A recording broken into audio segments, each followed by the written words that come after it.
आज से हम लोग जो है HTML को पढ़ना स्टार्ट कर रहे हैं। ठीक है, HTML को हम क्यों पढ़ेंगे, ठीक है, इसके ऊपर हम बात करेंगे। और ये है कि HTML को हम यूज़ कर रहे हैं वेब डिज़ाइनिंग के अंदर। जो हमारा मॉड्यूल वेब डिज़ाइनिंग है, जिसके अंदर हमारे पास HTML के क्या कॉन्सेप्ट हैं, क्या इंपॉर्टेंस है HTML की, ठीक है, उस सब के ऊपर हम लोग बात कर रहे होंगे।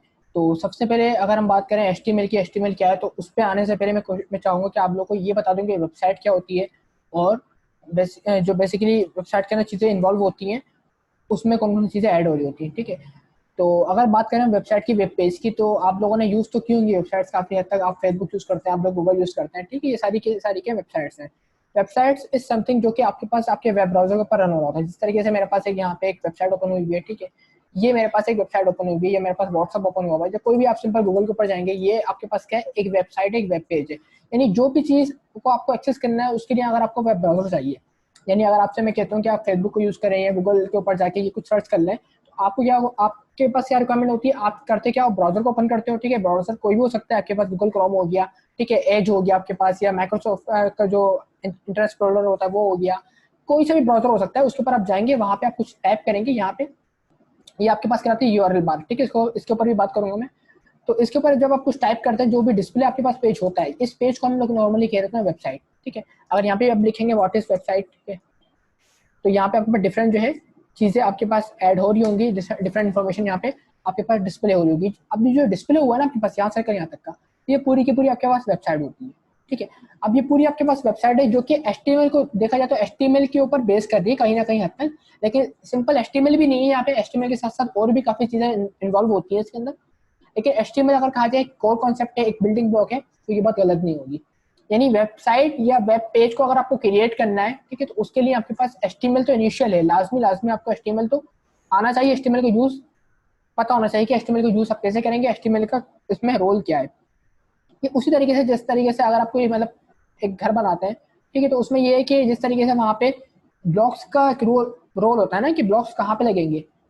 हालांकि ब्लॉक्स के थ्रू घर नहीं बनता, घर के अंदर और भी चीजें इन्वॉल्व होती हैं, ठीक है, उसमें डेकोरेशन है, ठीक है, उसमें एनहांसमेंट है, उसमें और भी चीजें इन्वॉल्व होती है। लेकिन ये है कि ब्लॉक्स का जो रोल होता है किसी भी घर के अंदर, कि ब्लॉक्स का काम क्या होता है, किसी भी घर को या किसी भी एरिया को वो शेप दे रहे होते हैं, कि वो चीज होगी कैसे, रूम कितना बड़ा होगा, रूम कहाँ पे होगा, ठीक है, डाइनिंग कहाँ पे होगा, और डिफरेंट चीजें होती हैं। तो ये चीजें कहाँ पे होंगी, ये डिफाइन कर रहे होते हैं हमारे ब्लॉक्स, और कितनी बड़ी होंगी, क्या इनका लेआउट होगा, ठीक है, ये सब चीजें डिफाइन कर रहे होते हैं हमारे ब्लॉक्स। तो वेबसाइट डिजाइनिंग के अंदर वही रोल सिंपल आपका HTML का भी है, कि वेबसाइट कहाँ कैसे होगी, कहाँ पे होगी, और सेकंड चीज ये है उसके अंदर कितने मतलब पेजेस होंगे, लेआउट क्या होगा, उसका हेडर कहाँ पे होगा, फुटर कहाँ पे होगा, ठीक है, और जो भी चीजें वेबसाइट में आपको नजर आती है वो कहाँ कहाँ पे डिस्प्ले हो रही है, सारा का सारा काम HTML देख रहा होता है। देन उसके बाद जो दूसरी चीज होती है, जैसे कि अगर हमने घर वाले एग्जाम्पल ली, उसमें यह है कि ब्लॉग्स के साथ साथ डेकोरेशन है, और भी चीजें इन्वॉल्व होती हैं, तो वो सारा काम हम HTML की अगर हम एग्जाम्पल लें, तो वहाँ पे HTML का ये काम नहीं होगा, क्योंकि ब्लॉग्स का काम डेकोरेशन करना नहीं होता। ब्लॉग्स का काम सिर्फ ये होता है कि चीजें डिफाइन करना, कि वेबसाइट आपकी डिफाइन कैसे होगी। अब एक दफा डिफाइन हो गई, तो उसके बाद आप उसको उसके अंदर आप इन्हांसमेंट करना चाहते हैं, तो वहाँ पे आपके पास CSS है। अगर वहाँ पे आप कोई फंक्शनलिटी ऐड करना चाहते हैं, तो वहाँ पे आपके पास जावास्क्रिप्ट की लाइब्रेरीज होती है, jQuery होती है, ये यूज कर सकते हैं, ठीक है। लेकिन अगर आपको डेटाबेस से मतलब इंटरेक्शन चाहिए, ठीक है, आपको कोई क्यूरीज वगैरह सॉल्व करनी है, यानी लॉगिन लॉगआउट सिस्टम बनाना है, या जैसे फेसबुक टाइप की एप्लीकेशन बनानी है वेबसाइट के थ्रू, तो उसके लिए आपको फिर ASP PHP या पाइथन वगैरह की रिक्वायरमेंट होती है, यानी और भी लैंग्वेजेस यूज हो रही होती है। बताने का मकसद ये है, लेकिन HTML इसमें as a building block core के तौर पर यूज हो रहा है। जैसे कोई चीज कोर की जो इंपॉर्टेंस होती है वो इंपॉर्टेंस आपके पास HTML की वेब डिजाइनिंग के अंदर है। तो कुछ थ्योरी लिखी हुई है, इसके ऊपर हम बात कर लेते हैं। HTML क्या है? HTML is a standard markup language for creating web pages और वेबसाइट। जो मैंने आपको कहा कि वेबसाइट या वेब पेजेस बनाने, तो उसके लिए आपके पास एक स्टैंडर्ड लैंग्वेज है जिसको हम कहते हैं HTML। ठीक है, HTML की फुल फॉर्म क्या है, डिफाइन हुई है, हाइपरटेक्स्ट मार्कअप लैंग्वेज। ठीक है, ये HTML की फुल फॉर्म है, मतलब H for hyper, T for text, M for markup and L for language. HTML describe the structure of web page, जो कि मैंने बात करी आप लोगों से कि स्ट्रक्चर कैसे होगा, वेब पेज नजर कैसे आ रहा होगा, ठीक है, मतलब उसके अंदर जो डिफरेंट डिफरेंट एलिमेंट्स होंगे वो कैसे होंगे, कितने बड़े होंगे, वो सारा का सारा HTML डिफाइन कर रहा होता है, और कौन कौन से एलिमेंट्स होंगे ये भी HTML डिफाइन करेगा। उसके बाद HTML consist of a series of element, यानी ये वही वाली बात जो है मेरी कनेक्ट हो रही है इससे, कि जो एलिमेंट्स होंगे, तो HTML के अंदर मल्टीपल एलिमेंट्स की सीरीज होती है। यानी एलिमेंट्स HTML आप ये कह सकते हो एक बिल्डिंग ब्लॉक्स है, HTML का पार्ट्स है। एलिमेंट्स क्या है, HTML का पार्ट्स है, जो कि सीरीज होती है। वहाँ पे एलिमेंट्स की मल्टीपल एलिमेंट्स आपके पास होते हैं, जिसको आप डिफरेंट डिफरेंट यूज सिनेरियो के अंदर यूज कर रहे होते हैं, कि अगर आपको हेडिंग चाहिए तो हेडिंग का एलिमेंट यूज करेंगे, पैराग्राफ चाहिए तो पैराग्राफ का एलिमेंट यूज कर रहे होंगे, और इसी तरीके से और भी एलिमेंट्स आपके पास अवेलेबल होता है। फिर है HTML elements tells the browser how the display of the content. मतलब सिंपल सी बात है कि ब्राउजर को, क्योंकि ब्राउजर के ऊपर साइड हमारी नजर आ रही है, आपको वेबसाइट, अगर आपको मैं आपसे ये पूछता हूँ सिंपल कि वेबसाइट को देखना है, अगर आपको, अगर वेबसाइट को आपको देखना है कि वेबसाइट क्या है, कैसे डिस्प्ले हो रही है, तो उसके लिए आपको क्या चाहिए, ब्राउजर चाहिए। इस ब्राउजर के ऊपर जाएंगे और यहाँ पे जाने के बाद आप लिख रहे होंगे कुछ भी, अपनी क्यूरी होगी, वेबसाइट होगी तो वेबसाइट का नाम लिख दिया, जैसे कि फेसबुक लिख दिया आपने, या कोई भी लिख देता हूँ मैं यहाँ पे फेसबुक के अलावा। एक साइट पे जाता हूँ मैं, लिंक्डइन के ऊपर जाता हूँ मैं। यहाँ पे जाने के बाद आपकी वेबसाइट में डिस्प्ले हो रही है, ठीक है। इसके अंदर डिफरेंट डिफरेंट सेक्शन है, नजर आ रहे हैं आपको, ठीक है। ये एक हेडिंग नजर आ रही है टॉप के ऊपर, ये कुछ बार नजर आ रही है, ये बटन नजर आ रहा है, ठीक है। ये कुछ बटन वगैरह नजर आ रहा है आपको। ये अब ये क्या है, ब्राउजर के ऊपर डिस्प्ले हो रहा है। ब्राउजर को कैसे पता चल रहा है कि कौन सी चीज कहाँ पे डिस्प्ले करनी है, तो वो कौन बताएगा आपको, वो बताएगा आपको HTML। कि HTML के जो एलिमेंट्स होते हैं वो ये बताते हैं ब्राउजर को कि कौन सी चीज आपको कहाँ पे डिस्प्ले करनी है। फिर यहाँ पे HTML elements are represented by tags. ये काफी इंपॉर्टेंट पॉइंट है। जिस अभी हम काफी देर तक एलिमेंट की बात कर रहे हैं कि एलिमेंट्स होते हैं, एलिमेंट्स कुछ चीज होती है जो कि HTML को डिस्क्राइब कर रही होती है, एलिमेंट्स के थ्रू हम HTML को बना रहे होते हैं, ठीक है। तो एलिमेंट्स क्या होते हैं, बेसिकली वो टैग्स होते हैं। यानी आप दो वर्ड सुनेंगे जिंदगी के अंदर, टैग सुनेंगे और एलिमेंट सुनेंगे, ये बहुत आर सेम थिंग्स। होता है क्या है, समटाइम हम इसको कह रहे होते हैं टैग्स, समटाइम कह होते हैं एलिमेंट्स। दोनों दोनों सेम होते हैं, आप कंफ्यूज नहीं होना, ठीक है। दोनों का मतलब सेम ही होता है। HTML एलिमेंट्स और HTML टैग्स, ठीक है, आर द सेम थिंग। उसके बाद बात करते हैं एलिमेंट्स होते किस तरीके से हैं। तो HTML एलिमेंट तो इस तरीके से होते हैं कि जिस तरीके से हेडिंग है तो हेडिंग के लिए एक हेडिंग का एलिमेंट अवेलेबल है आपके पास। पैराग्राफ आप यूज करना चाहते हो, पैराग्राफ के लिए पैराग्राफ का एलिमेंट होता है HTML के अंदर। अगर आप टेबल यूज करना चाहते हैं, जैसे कि MS वर्ड वगैरह में आपने टेबल्स यूज किए, तो टेबल्स के लिए आपके पास HTML में टेबल का एलिमेंट अवेलेबल है। और इसी तरीके से और भी एलिमेंट अवेलेबल है, यानी जो भी आपको काम करना है उसके लिए टैग या एलिमेंट ऑलरेडी बना हुआ है HTML के अंदर।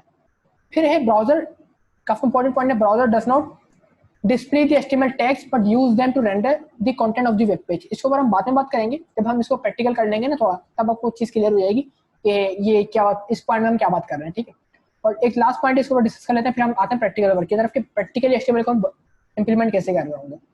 HTML was invented by Tim Berners Lee in 1989, ठीक है। ये काफी पुरानी लैंग्वेज है, 89 से बेसिकली HTML स्टार्ट हो रही है। अगर मैं इसका आपको थोड़ा हिस्ट्री बताऊं तो हिस्ट्री कुछ इस तरीके से थी कि जो US मिलिट्री है, तो 90s के दौर की बात कर रहा हूँ मैं, ठीक है। तो उनको ये होता था कि डिफरेंट डिफरेंट उनके मैसेजेस होते थे, तो उनको एक डिपार्ट से दूसरे डिपार्ट में मिलिट्री को मैसेज ट्रांसफर करने होते थे, ठीक है। अब आपको पता है जो आर्मी बेस होती है, जो मिलिट्री बेस होती है, तो वो एक शहर में तो होती नहीं, वो पूरी अराउंड दिस वर्ल्ड जो है, बेसिकली अराउंड दिस सिटी की हम बात करें, कंट्री की बात करें, तो वहाँ पे वो फैली हुई होती है।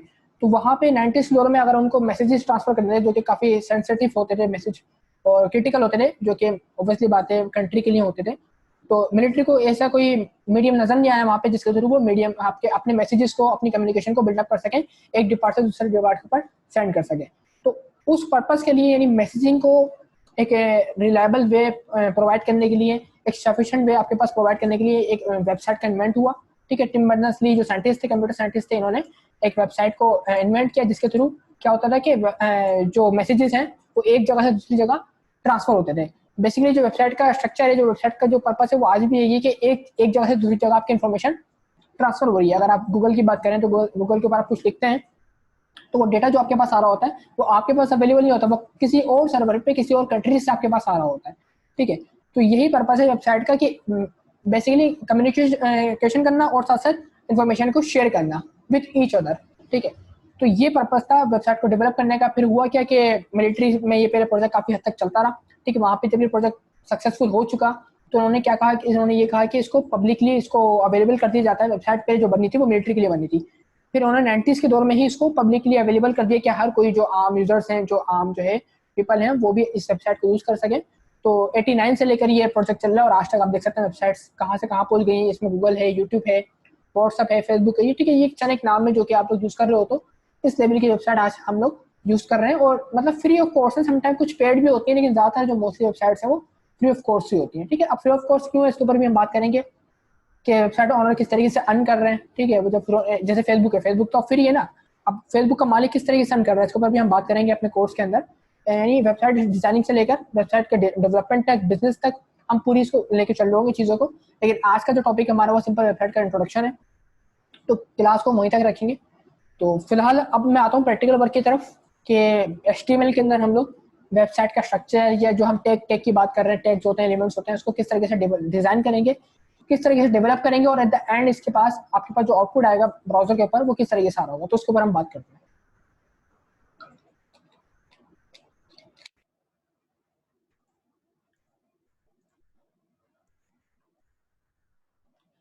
वेबसाइट डिजाइन करने के लिए आपको HTML चाहिए, ठीक है। और HTML को लिखने के लिए, HTML बेसिकली एक लैंग्वेज है, तो लैंग्वेज को लिखने के लिए आपको एक नोटपैड चाहिए होता है, एक एडिटर चाहिए होता है जिसके ऊपर आप लैंग्वेज को लिख सकें। तो मैं यहाँ पे सिंपल जो नोटपैड होता है ना, जो कि आपकी हर कंप्यूटर में आपको मिल जाएगा, ठीक है, हम इसको ओपन कर लेते हैं। जरूरी नहीं आप इसको यूज करें, आप इसके अलावा और भी एडिटर होते हैं काफी, वो भी आप यूज कर सकते हैं, लेकिन फिलहाल के लिए मैं नोटपैड को यूज कर रहा हूँ। आने वाली क्लासेस के अंदर हम इसको स्विच कर जाएंगे किसी और अच्छे एडिटर की तरफ, ठीक है। तो ये आपने नोटपैड ले लिया और उसके अंदर आपको करना क्या है, इस सबसे पहले इस नोटपैड को आप सेव कर लें।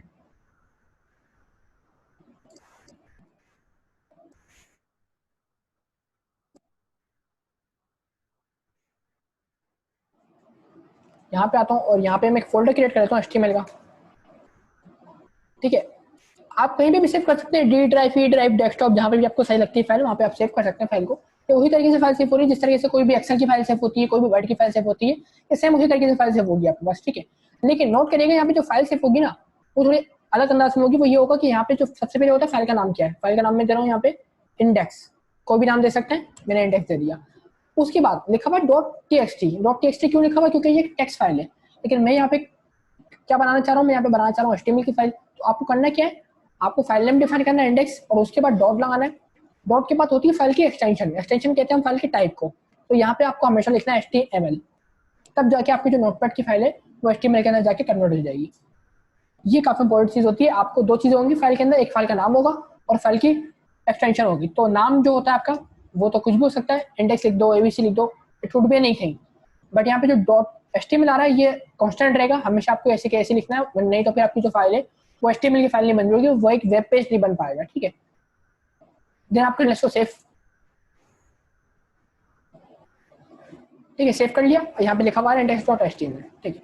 अब जरा मैं आपको उसका आउटपुट दिखा दूँ, व्यू दिखा दूँ कि फाइल जो मेरे पास मैंने बनाई है इसका आउटपुट किस तरीके से आएगा, डिस्प्ले कैसे होगी।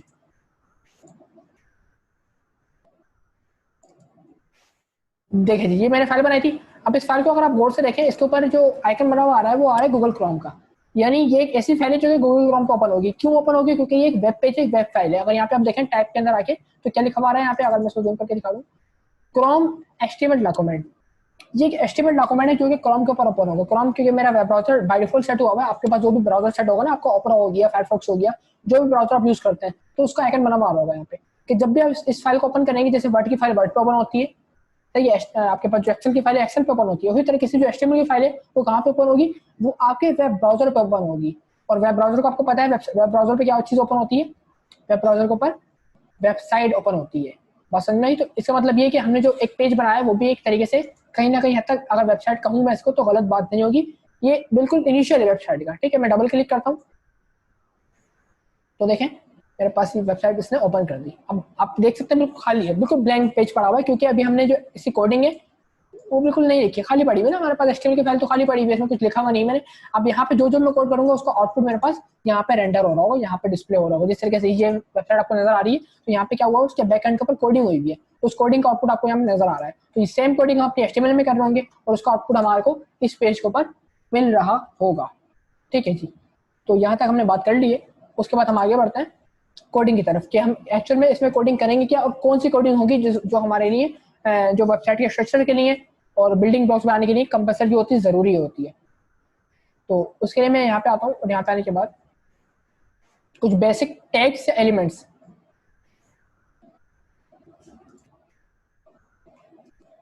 जैसे मैंने आपको कहा था यहाँ पे कि HTML में हमारे पास क्या होता है, टैग्स होते हैं, दिस वन, ठीक है। HTML में हमारे पास टैग्स होते हैं जिसके थ्रू हम ब्राउजर को बता रहे होते हैं कि हमारा कौन सा एलिमेंट कहाँ पे होगा, कैसे होगा, डिस्प्ले कैसे हो रहा होगा बेसिकली, ठीक है। तो उसके लिए हम टैग्स को यूज कर रहे होते हैं। तो टैग्स कौन कौन से होते हैं मैंने आपको बता भी दिया, जैसे पैराग्राफ का टैग होता है, हेडिंग का टैग होता है, लेकिन मेन टैग कौन से होते हैं उसके ऊपर हम बात करते हैं। तो सबसे पहले आपको एक टैग यूज करना है HTML का। तो टैग यूज करने के लिए आपको लिखना पड़ेगा लेस देन टैग का नाम है HTML, देन ग्रेटर देन, ये होता है ओपनिंग टैग। मैं अगर आपको दिखा भी दूं, यहाँ पे मैंने नोटपैड पे लिखा हुआ भी है, यहाँ पे आए टैग्स होते क्या है, tags, HTML tags are elements name surrounded by angle brackets. Angle brackets के अंदर जो भी चीज आप लिखोगे ना वो टैग से लाएगा आपका, यानी जिस तरीके से यहाँ पे लिखा हुआ टैग नेम और यहाँ पे आपका कंटेंट आ जाएगा बीच के अंदर, और उसके बाद यहाँ पे टैग नेम आ जाएगा। ये बेसिकली ओपनिंग टैग कहलाता है आपका, ये आपका कहलाता है closing tag. Opening tag closing tag के बीच में जो भी आप लिखोगे, ठीक है, ये आपका ब्राउजर के ऊपर डिस्प्ले हो रहा होगा। यानी एचटीएमएल में कुछ भी लिखने से पहले तो आपको एचटीएमएल का टैग डिफाइन करने पड़ेंगे कि ये क्या चीज, यानी आपको ब्राउजर को बताना पड़ेगा मैं लिखने वाला क्या हूँ, हेडिंग लिखने वाला हूँ, पैराग्राफ लिखने वाला हूँ या कुछ भी लिखने वाला हूँ, तो उसके लिए आपको उसके टैग अवेलेबल है, टैग लिखने पड़ेंगे। टैग के साथ ड्रॉप डाउन कर रहे होंगे आप, तो टैग लिखने के लिए आप जैसे मैंने पहला टैग लिख दिया एचटीएमएल का, उसके बाद क्लोज भी करना पड़ेगा मेरे को। मोस्टली टैग ऐसे होते हैं एचटीएमएल के जो कि क्लोज हो रहे होते हैं। क्लोज करने के लिए आपको क्या करना पड़ेगा, सिंपल यहाँ पे स्लैश के साथ ऐड कर देना है, जो आपका स्टार्टिंग टैग है वही आपका एंडिंग टैग होगा, उसी तरीके से होगा, लेकिन बस सिंपल यहाँ पे आपको स्लैश सिंबल ऐड कर देना है। ये आपका क्लोजिंग टैग कहलाएगा और ये आपका ओपनिंग टैग कहलाएगा। ठीक है जी, सेव कर लिया। उसके बाद क्या क्या चीजें आती है इसके अंदर, दो काफी इंपॉर्टेंट एलिमेंट होते हैं, यानी एचटीएमएल डिफाइन कर लिया आपने खाली पेज के अंदर, एचटीएमएल डिफाइन कर ली कि ये मेरी एचटीएमएल है। उसके बाद इसके दो पार्ट्स होते हैं काफी इंपॉर्टेंट है, एक बॉडी पार्ट होता है और एक हेड पार्ट होता है। एचटीएमएल के दो सब पार्ट होते हैं, एक हेड पोर्शन और एक बॉडी पोर्शन, तो वो भी हम डिफाइन कर देंगे। अब इस तरीके से लिखेंगे हेड, ये हेड पोर्शन बन गया आपका, हेड पोर्शन क्लोज कर लो, इस तरीके से क्लोज हो जाएगा। जो टैग जिस तरीके से ओपन हो रहा है उसी तरीके से क्लोज भी होगा। और एक होता है आपका बॉडी पार्ट। ये दोनों पार्ट जो होते हैं एचटीएमएल के अंदर आ रहे होते हैं, एचटीएमएल के बाहर नहीं आते। कोशिश करिएगा एचटीएमएल का जो टैग है आपका, सारा जो कोड है आपका वो उसी टैग के अंदर रहे, आउट ना हो उससे। देखें ना, एचटीएमएल जहां से मेरी स्टार्ट हो रही है यहाँ से स्टार्ट हो रही है, एंड कहाँ पे हो रही है, यहाँ पे एंड हो रही है। बाकी सारा डेटा मेरा इसके अंदर, ये मेरा एक सेक्शन बन गया हेड का और एक बन गया सेकंड वाला बॉडी का। ठीक है, सेव करते हैं। अच्छा, जो भी आपने काम किया ना उसको आपको सेव करना पड़ेगा, तब जाके आपके पास आउटपुट आ रहा होगा। आपने कुछ कोड किया, कोड करने के बाद ब्राउजर पे आएंगे और उस कोड की जो भी चेंजेस होगी उसको अगर आपको देखना है कि चेंजेस क्या आई है मेरे ब्राउजर के ऊपर, तो आपको करना है रिफ्रेश। रिफ्रेश करने के लिए बटन होता है आपके पास, इस पर क्लिक करना है या F5 प्रेस करना है, तब भी रिफ्रेश होगा। रिफ्रेश कर लिया मैंने, स्टिल नॉट चेंजेस, क्योंकि मैंने टेक्स्ट तो डिफाइन कर दिए। टेक्स्ट क्या है, जैसे लाइक स्ट्रक्चर है ये मेरा कि ये एक रूम बनेगा, ये एक रूम बनेगा, लेकिन अब वो रूम कैसे होंगे वो डिफाइन नहीं किया, उसके ना डेटा क्या होगा डिफाइन नहीं किया मैंने। ठीक है, तो उसके ऊपर बात कर लेते हैं, आगे बढ़ते हैं थोड़ा सा। हेड पोर्शन का एक टैग आता है जो कि काफी इंपॉर्टेंट है, टाइटल का tag. Title open, title close. ठीक है, सारे टैग ओपन होंगे क्लोज होंगे। ठीक है, अब टाइटल के अंदर क्या आएगा, टाइटल के अंदर आपका वेब पेज का, आपके वेबसाइट का जो भी नाम होगा वो आएगा। जैसे कि मैं यहाँ पे लिख रहा हूँ माई फर्स्ट वेब पेज। ठीक है, कुछ भी हो सकता है, ये आपका वेबसाइट का नाम हो गया। कोशिश करिएगा जो भी आप नाम लिखेंगे ना उसको टाइटल के अराउंड लिखेंगे। टाइटल ओपन हो रहा है, टाइटल क्लोज हो रहा है, आप चाहें तो उसको ऐसा भी कर सकते हैं एक ही लाइन के अंदर। ठीक है, इट्स आल्सो वैलिड। ठीक है, इसमें कोई इशू नहीं है, आप एक लाइन में भी लिख सकते हैं इसको। यानी कोशिश करिएगा इस तरीके से है कि टाइटल ओपन हो रहा है, टाइटल क्लोज हो रहा है, उसके अंदर आपका कंटेंट आ जाए। ठीक है, अब फिर मैंने कुछ चेंजेस करी है, तो चेंजेस करने के बाद मुझे सेव करना पड़ेगा। फाइल को सेव करता हूँ मैं, और सेव करने के बाद ब्राउजर पे आता हूँ। नोट करिएगा यहाँ पे टाइटल हमेशा कहाँ पे शो होता है, टाइटल देखिए यहाँ पे शो हो रहा है, लिंक्डइन का टाइटल शो हो रहा है, व्हाट्सएप का टाइटल शो हो रहा है। उसी तरीके से यहाँ पे आएंगे, मेरा क्या लिखा हुआ है index.html, जो कि मेरी फाइल का नाम था। अब क्योंकि मैंने टाइटल डिफाइन कर दिया तो क्या होगा, टाइटल मेरा यहाँ पे ऑटोमेटिक सेट हो जाएगा। रिफ्रेश किया मैंने, मेरे वेब पेज का टाइटल सेट हो चुका है, आप देख सकते हैं यहाँ पे। ठीक है, तो अब आगे बढ़ते हैं। फिलहाल के लिए हम हेड के अंदर इतनी चीजें रखेंगे, टाइटल रखेंगे, बाकी जितना भी डेटा होगा ना आपका। यानी टाइटल क्या होता है, हेड पोर्शन क्या होता है, ये जो ऊपर नजर आ रहा है ये आपका हेड पोर्शन होता है। बाकी यहाँ से लेकर नीचे तक जितनी भी बॉडी आपको नजर आ रही है पूरा आपका बॉडी सेक्शन है। यानी आपको यहाँ पे कुछ भी डिस्प्ले कराना है तो आपको बॉडी के अंदर लिखना पड़ेगा वो। तो बॉडी में आते हैं और यहाँ पे आने के बाद सबसे पहले हम लिखता हूँ कि पैराग्राफ। तो अगर आपको पैराग्राफ लिखना है तो पैराग्राफ के लिए आपके पास एक टैग अवेलेबल है पी का। आप पी इस तरीके से स्टार्ट करें और पी इस तरीके से क्लोज कर लें, तो आपके पास पैराग्राफ आ जाएगा। पैराग्राफ में कुछ भी लिख सकते हैं। मैं पैराग्राफ को इंटरनेट से कॉपी कर लेता हूँ डेटा, या मेरे पास ओपन हुआ हुआ ये पैराग्राफ, यहाँ पे कुछ मिल जाएगा। जैसे कि ये मेरे पास एक वर्डिंग है, इस वर्डिंग को मैं करता हूँ कॉपी और अपने कोड में आता हूँ और यहाँ पे पी टैग के अराउंड यहाँ पे आप पेस्ट कर सकते हैं। इसको नोट कर लें कोड कैसे कर रहा हूँ मैं।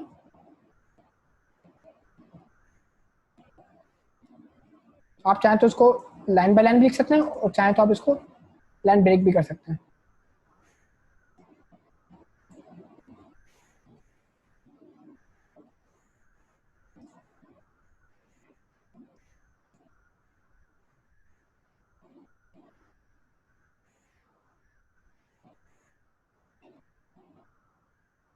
ठीक है भाई, तो पैराग्राफ टैग के अंदर जो पी टैग ओपन हो रहा है, पी क्लोज हो रहा है, उसके अंदर मैंने अपना कुछ एक दो लाइन्स पुट कर दी पैराग्राफ की, ठीक है, डेटा पुट कर दिया मैंने, ठीक है। सेव करता हूँ मैं इसको, और अब देखते हैं जरा ब्राउजर पे आके, क्योंकि मैंने कहा था कि बॉडी में आप जो भी लिखोगे वो ब्राउजर के ऊपर डिस्प्ले हो रहा होगा। तो अब हमने क्या किया, पैराग्राफ का टैग ओपन किया, पैराग्राफ का टैग क्लोज किया। क्लोज करने के लिए आपको स्लैश लाजमेट करना है, मैंने एड नहीं किया था, इस तरीके से लाजमेट करना है, तब जाके क्लोज होगा ये। और उसके अंदर जो भी आप लिखोगे वो एज पैराग्राफ बन जाएगा। पैराग्राफ कैसे वर्क करेगा उसको देखते हैं जरा। ब्राउजर के ऊपर सेव किया आपने, रिफ्रेश, अब देख सकते हैं एक लाइन डिस्प्ले हो गई, सिंपल सी एक लाइन डिस्प्ले हो गई मेरे पास, जो कि एक सिंपल सा पैराग्राफ है मेरे वेबसाइट के ऊपर, वेबसाइट तो नहीं कहूँगा मैं इसको, वेब पेज के ऊपर डिस्प्ले हो रहा है एक सिंपल सा पैराग्राफ, एक सिंपल सी हेडिंग, सिंपल सा टेक्स्ट। तो ये होता है आपके पास पैराग्राफ। अगर आपको लिखना है तो आप पी टैग के अंदर लिख सकते हैं। उसी तरीके से अगर आपको हेडिंग लिखनी होगी तो हेडिंग के लिए कुछ टैग्स अवेलेबल है, उसके ऊपर हम बात कर लेते हैं।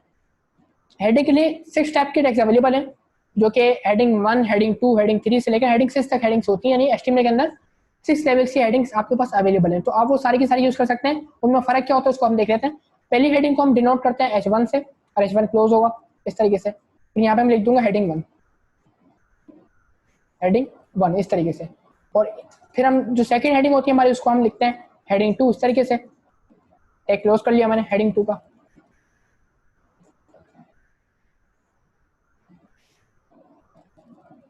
हेडिंग 3 के लिए हम जो टैग लगाएंगे वो लगाएंगे H3 का। ये टैग्स क्या है, एचटीएमएल के सारे एलिमेंट्स हैं जिसकी मैंने बात करी थी, यानी जो भी आपको काम करना है तो उसके लिए आपको टैग लिखने पड़ेंगे कि आप कौन सा काम करने वाले हैं। अभी यहाँ पे मैं हेडिंग्स लिख रहा हूँ, तो हेडिंग्स के लिए मैं हेडिंग का टैग लगा रहा हूँ। अच्छा, मजीद 3 हेडिंग्स और हैं तो मैं कर लूंगा कॉपी इसको।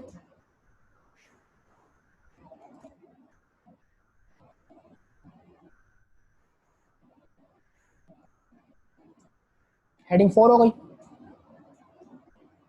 जो भी डेटा होगा आपका वो टैग्स का राउंड ही होगा। H4, हेडिंग 5 है।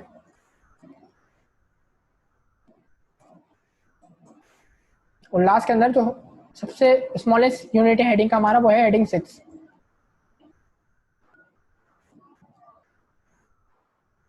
तो इस तरीके से डिफरेंट डिफरेंट हेडिंग्स आपके पास शो हो जाएंगी। ब्राउजर के ऊपर कैसे होंगी, होंगी इनका आउटपुट किस तरीके से आ रहा होगा उसको देख लेते हैं। सबके अंदर आपने नोट कर लिया होगा, ठीक है। मैंने टैग के अराउंड अपना डेटा लिखा हुआ, हेडिंग 1, हेडिंग 2, कुछ भी लिख सकते हैं यहाँ। तो मैंने जस्ट हेडिंग 1, हेडिंग 2 लिख दिया ताकि आपको आइडिया हो जाए कि डिस्प्ले किस तरीके से आएगा आउटपुट। तो देख सकते हैं आप लोग हेडिंग फर्स्ट सबसे बड़ी आ रही है डिस्प्ले के अंदर, फिर हेडिंग 2, फिर हेडिंग 3, 4, 5, 6 तक हेडिंग्स अलग अलग साइज से डिस्प्ले हो गई है। और टेक्स्ट थोड़ा सा ये बोल्ड भी है क्योंकि हेडिंग है, पैराग्राफ सिंपल है क्योंकि ये पैराग्राफ तो, हेडिंग थोड़ी सी आपके पास बोल्ड होती है, ठीक है। तो ये हेडिंग से डिफरेंट लेवल्स होते हैं। ये चीज़ हो गई आपके पास। तो आई होप चीज़ समझ में आई होगी, ठीक है। थोड़ा सा आगे बढ़ते हैं। कुछ टैग्स होते हैं जो कि फॉर्मेटिंग करने के लिए होते हैं, जिस तरह से आपने एमएस वर्ड में फॉर्मेटिंग करी है बोल्ड, इटैलिक, अंडरलाइन के। तो अगर आपको बोल्ड, इटैलिक, अंडरलाइन करना है अपने पैराग्राफ को या हेडिंग को, तो वो कैसे करेंगे, उसके लिए कुछ टैग्स अवेलेबल है। जल्दी से उसको देख लेते हैं, फिर हम क्लास को वाइंड अप करेंगे। तो अगर मेरे पास एक पैराग्राफ है, मैंने एक काम किया, यहाँ पे काम करता हूँ, एक सिंपल सा पी टैग ओपन करता हूँ और यहाँ पे मैं लिखता हूँ माई पैराग्राफ।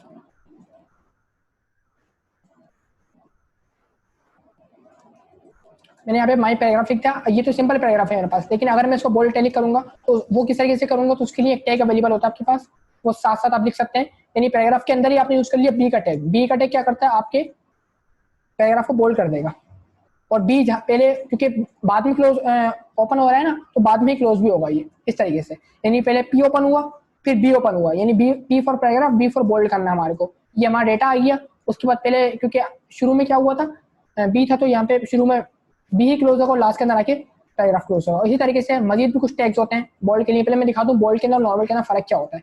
सेव किया आपने, ठीक है। ये फर्क है, ये नॉर्मल पैराग्राफ है, ये बोल्ड पैराग्राफ है, ठीक है। और मजीद कौन कौन से होते हैं, इटैलिक होते हैं, अंडरलाइन होते हैं, कैसे यूज करेंगे, कौन कौन से टैग यूज होंगे, उसके ऊपर बात कर लेते हैं, ठीक है। इसको जल्दी मैं कॉपी करता हूँ जल्दी से।